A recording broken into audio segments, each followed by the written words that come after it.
je ne sais pas si je serai aussi poétique que le sénateur Salvodelli. Je vous remercie pour ces beaux propos. Moi, je voudrais saluer la sénatrice Benbassa, qui, je crois, est là aussi, peut-être invitée à venir. Estelle. Ah bon. L'invitation a été lancée.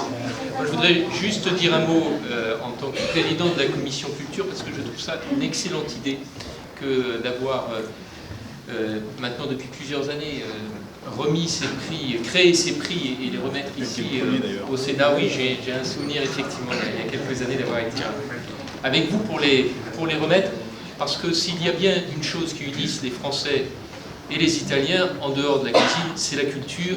Et depuis des siècles, les échanges sont nombreux entre les artistes français qui sont allés en Italie, qui se sont inspirés et qui ont créé en Italie, et les artistes italiens qui sont venus ici en France et qui ont fait de même, ainsi que nos cultures sont profondément liées. Je ne voudrais pas me lancer dans une liste exhaustive parce que je n'y arriverai pas, mais ne serait-ce que Léonard de Vinci ou Stendhal, dont on sait que le lien entre les deux pays a été profondément créateur du point de vue dans leur œuvre. Et puis, puisque l'année de ce point de vue-là aurait pu être merveilleuse, à une petite voix près, vous savez que le prix Goncourt, cette année, s'est joué au 14e tour, ce qui, je crois, n'avait jamais été fait.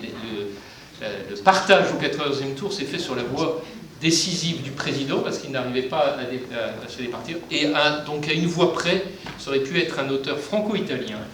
Voilà, Giuliano d'Ampoli, pour un très beau ouvrage que j'ai lu, parce qu'on peut faire que ça, malheureusement, on ne peut pas lui remettre le Goncourt, mais au moins le lire, et moi je l'ai lu pour le Mage du Kremlin. C'est un superbe ouvrage, et je trouve qu'il s'inspire, enfin il est complètement dans ce que vous voulez faire, de souligner les liens entre la France et l'Italie. Donc pour cette remise des prix culturels, un grand merci, monsieur le Président.